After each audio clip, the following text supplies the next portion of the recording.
I've been working for 30 years now, and with PepsiCo for 24 years.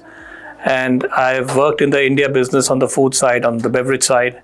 And then I've gone out and worked in Dubai office, which is our Asia, Middle East, Africa office for a few years. And then to Southeast Asia in Vietnam and in Hong Kong. And then back in India now as the CFO for the PepsiCo India and South Asia business.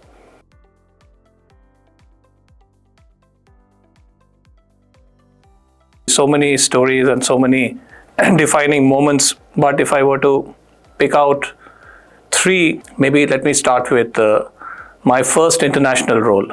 And I was 6 years into the company. I had done one stint on the food side in India, one stint on the beverage side in India. One was in Gurgaon, the other was in Chennai. And then came this opportunity to move to a strategy and planning role in what was then the Asia, Middle East, Africa, what we used to call the AMEA sector, everything other than the US and Europe. Very interesting role. And when I landed up there, I realized that the team that I had was such a diverse team. You know, there was somebody from Turkey, somebody from Lebanon, somebody from Guatemala, somebody from Colombia, somebody from China, no Indians. My boss was an American lady, but she'd spent most of her time in Australia. And her boss was an Italian gentleman. And the head of the AMEA sector was Saad Abdul Latif, a Jordanian. And this was the first time I really came to grips with the amazing, diverse and inclusive culture that we had in PepsiCo. But the story is not about that. The story is about adaptability. And what I learned during those years, and particularly in the first 6 months to a year, was a story of how you understand different perspectives. How do you get to ask that question, what difference does the difference make? And I realized that I could not manage the team and lead the team in the same way that I used to do in India. And I had to understand the perspectives of each individual to really get the best out of everybody. It's something which is more of resilience. And when I first moved to Chennai, I moved to a different business, from the foods business to the beverage business. From Gurgaon to Chennai, a very, very different part of the country. I was working with a different set of stakeholders, and it was tough. And often I felt that I was an outsider, okay? And at least that's how it played out in my mind. And sometimes I felt excluded from conversations, etc., etc. And I often felt, you know, maybe I put in my papers, right? But I stuck on. Something told me, you know, this is a fantastic company. This is just a different job and a different environment. And then, lo and behold, after 3 months into that role, I was a very integral part of the team. And the big change and the big difference was me in my own head. I was expecting everybody around me to change and adapt to me, but the real lesson was I had to change and adapt to them. And that really made the magic work. So this is a story of adaptability. The first one was about managing in diverse situations and inclusive leadership. This is a story of resilience and adaptability. The third one is when I came back to India into this job. I mean, a few days into the job, I realized that we were in the midst of a very complex divestiture. And I was supposed to play a very, very key role there. So all those things that I had in my head in terms of coming back to India and having a very smooth entry into the business went out of the window. I almost felt like, if you guys have done the rapids in Rishikesh, it almost felt like, the three blind mice. If you've seen those, gone on those rapids, every day was different. Every day brought its new and unique challenge. And I had moments of calm between long periods of turmoil. Literally, life was out of control. But that is PepsiCo. It brings out the best in you in the most trying of circumstances. Not everything is going to be as you expect. Life is uncertain. Second, you must have the courage of conviction that you can make it happen and go the distance. And the third is always having people around you and people who you trust, and working at the speed of trust really makes the difference. So three examples of different circumstances. The first one was more about inclusive leadership. The second one was more about resilience and adaptability. The third one also about resilience, but more around expecting the unexpected, and then how important trust plays in making things happen.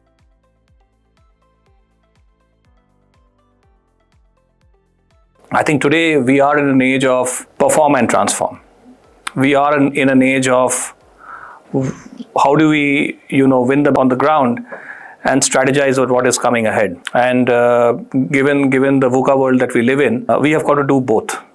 So I think CFOs today are, and I see my role as less of, a custodian, less of stewardship. Yes, that's also important. That is table stakes for a CFO. Let me not shortchange that. But the bigger part is really that of a transformer, really that of a catalyst, and really that of a navigator. So you are in the cockpit of the plane and you are trying to understand what are the tailwinds and headwinds that the business faces, and you are anticipating what that means for the business, and then translating that into proactive strategies and actions which we need to do, given the competitive landscape that is there, right? Some are clear risks which we must navigate. Some are opportunities where we must probably need to invest a little ahead of the curve to grab the opportunity. I've seen in my professional career, the best leaders are those who are able to straddle this two bookends of strategy and execution. And I feel there is a gravity towards execution in most businesses. And execution lies, and I've talked about execution in detail in my book, and I'll talk a little bit about that later. But obviously that's the tip of the arrow. You got to do that. But I don't think we spend enough time thinking, honestly. Sometimes we outsource our thinking to consultants who come back and present fancy slides which have the same things that you already knew, right? So we need to carve out quality time to think. Back to that rapid example that I was giving, which is we seem to be always on the rapid. But while we are on plain water, how do you utilize that time is very, very important. So I, for example, carve out time on my calendar for thinking. And I would urge my professional colleagues to do that, because in the whirlwind of activity, in the whirlwind of being busy and keeping busy, you are missing your big job, particularly in senior roles, which is thinking. And that has a big part to do with the transformation bit. But this is something that I really love doing, putting words on paper. So that's the first thing. This pursuit of writing a book is a labor of love, something that I really wanted to do always. The second reason is I come from a very humble background, pretty much middle class family, and a lot of tough times and resilience early on, and over a period of time to where I have now come. I see there is a story in there. There is a lesson in there. There are so many elements which today we don't teach in business schools. Today we don't teach in our curriculum. Things like adaptability, things like resilience, things like how do you build trust, things like how do you influence others. And I have this concept of influencing with ethos, logos, and pathos, which is a very interesting concept, and we may talk about that later. So there are so many stories which I can narrate to people who are in their careers, or people who think they're going through a tough time initially. You can make it. You can go the distance, right? Don't let your circumstance bog you down. There is a champion in you waiting to come out, right? So give yourself that chance. So that's the second thing which I really wanted to get out. And the third is really, I think the book is, if you look at the book, it's structured in 4 parts. The first part is about how do you develop yourself, right? And I think that's the first and the most important thing in terms of a long-term successful career. And it talks about things like resilience. It talks about things like how do you have a mind like a child, be an agile learner, shed the baggage and learn more, right? It talks about how do you build trust. Then the second part of the book is, in my opinion, the most important aspect of long-term success. And that is how do you work with people. And there I cover things like influence. I cover things like how do you collaborate, right? Those are, at the end of the day, success in an organization and a professional setup is about teams. It's about winning together. I mean, imagine a situation, Sachin Tendulkar scoring a century, but India is not winning the game, right? Nobody will remember Sachin scored the century. Maybe he will and his fans will, but the end game is really, and we have to always remember, there is an organization before there's an employee. Sometimes we forget that. So that's the second part. How do you work with people? And slowly as you, in your careers, you progress, your focus shifts from getting the best out of your own self to getting the best out of others, right? So you have to master that art of how you work with others. And the third part of the book is about getting things done. This is very important because at the end of the day, professional success will be directly correlated to how you deliver results, right? And I have 2 chapters there, one which talks about the 6 Ds of execution and inspirational leadership. And the last part is about finance. It's my domain. So I really, and when I went to the publisher, I didn't have that section. And so Penguin said, sorry, nothing doing. You are a finance professional. You must have something for people to understand how you build a career to a CFO. So there is a section on how you. It's not technical, but it's more about experiential learnings of how to get to a CFO.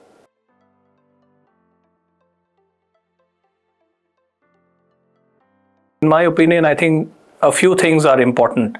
And the first thing is what I call having a shareholder versus boss is always right mindset. And what I mean by that is if in a room you're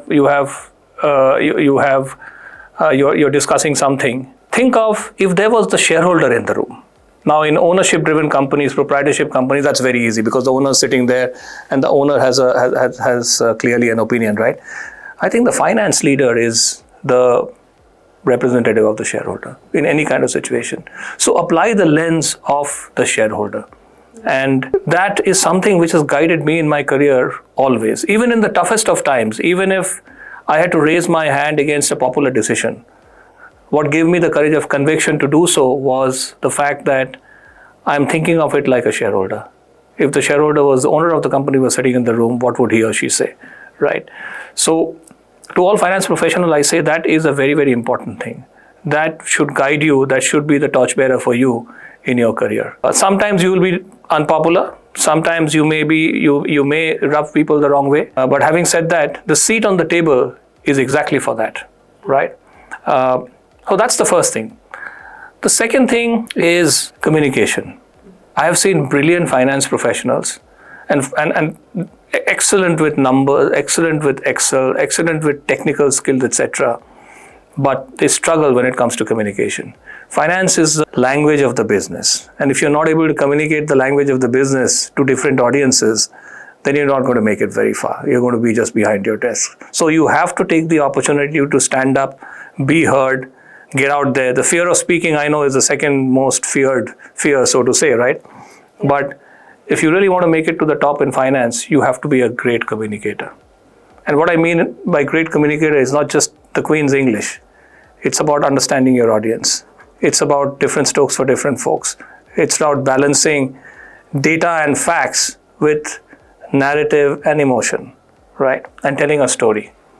Oh, that's the second thing I would urge all my finance colleagues to focus on. The third thing is about business. You need to be a business person and you need to be a business partner because finance is not manufacturing. Finance is not selling. We are somewhere in the middle. In terms of, if I take football as a soccer as an analogy, finance plays midfield, right? When the going gets tough, you go back and defend.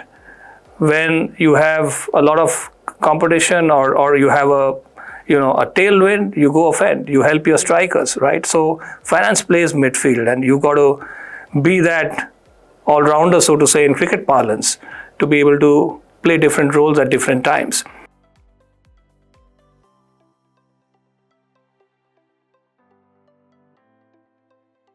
It's a chapter called employeeship. So in business and in management, we talk so much about leadership, right? But we don't talk about this aspect of employeeship. And what I mean by employeeship is, if you are not in a leadership role, let's just take for a minute, 10% of the company is in leadership roles, probably even less, right? Probably 5%, right?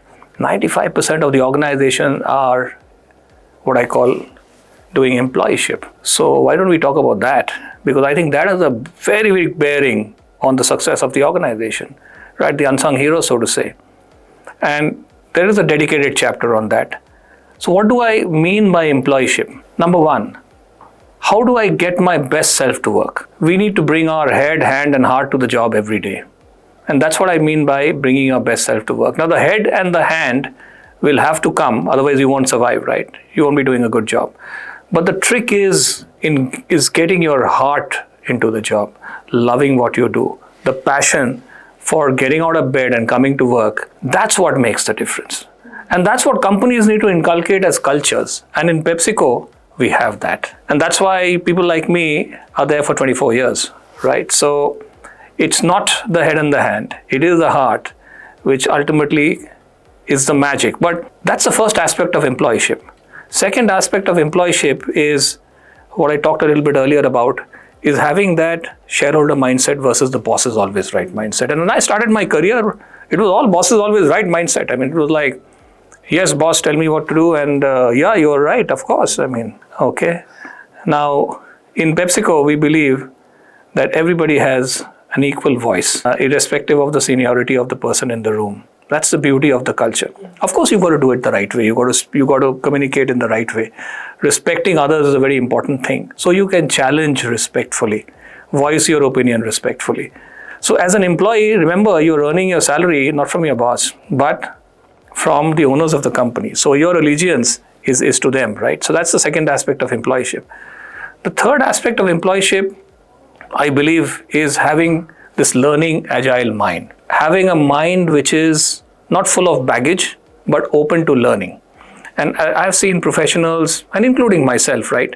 As we become senior and senior and senior, we accumulate a lot of baggage in terms of fixed beliefs and thoughts. I've been there. I know. Don't tell me what to do. You know, I know what's the answer to this situation, right? But you have to unlearn and relearn. And sometimes if you don't do that, life will make you do that. Okay. So another aspect of employeeship is having that learning agile mind, what the Japanese call soshing. I've got a whole chapter on that. In fact, it's the first chapter of the book.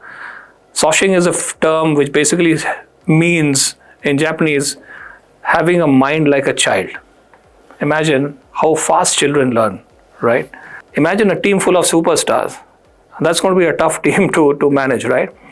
You need to be a team player. You need to sacrifice for the goals of the team. You need to help each other and you need to collaborate.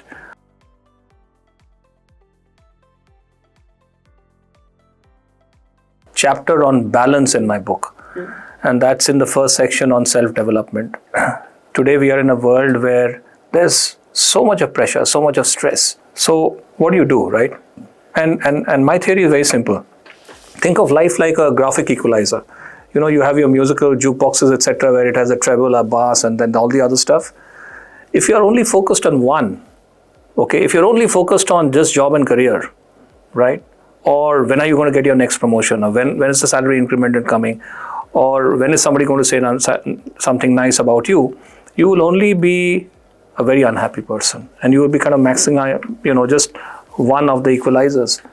So it's very important that you bring that balance in your life.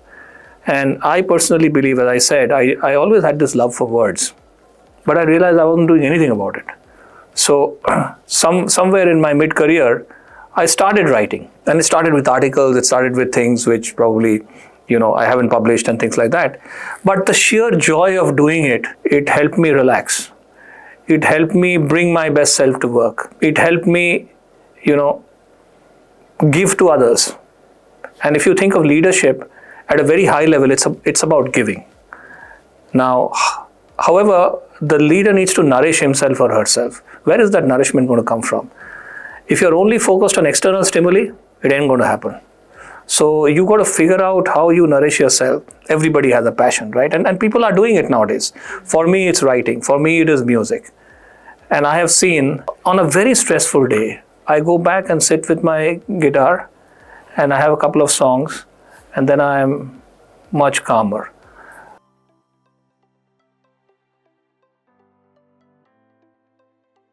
I think brilliance is overrated. And if you think of it, the Indian education system, particularly, the way we are always about grades and marks and ranks and who's topping the class. What about those people who are somewhere in the middle? Are they written off? Now you follow their trajectory in life and see where they have got to. You'll be surprised with that data, right? So this focus on brilliance sometimes is a shortcoming. I think resilience today is much more important than brilliance. Of course, brilliance is important, right? But imagine the world that's coming. If you think about our time, and you guys are younger, but when we were growing up, knowledge was a scarce commodity. There was no internet, there was no Google, there was no artificial intelligence, chat GPT. So you had to ask your parents, or you ask your elders, right? Today, knowledge is a commodity, information is a commodity. Therefore, that's not going to drive success, and therefore what is going to be important is all the other stuff that we spoke about today, which is about resilience, which is about adaptability, which is about how do you influence people with credibility, logic, and emotional connect. How do you build trust, right?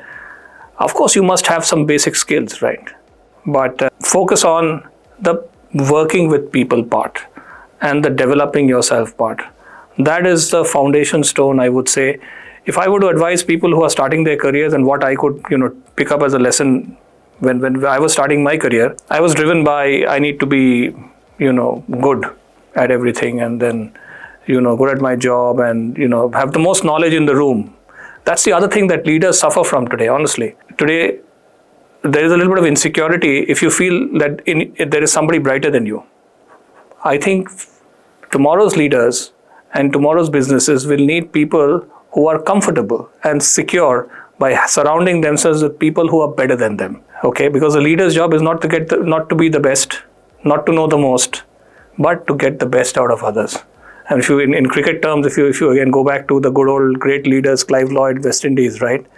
He wasn't the best. In his team, he had Sir Vivian Richards, right? But and he had some other stalwarts, Greenwich and Haynes. But he was a leader, brought out the best in his team. Well, that's what the leader needs to do.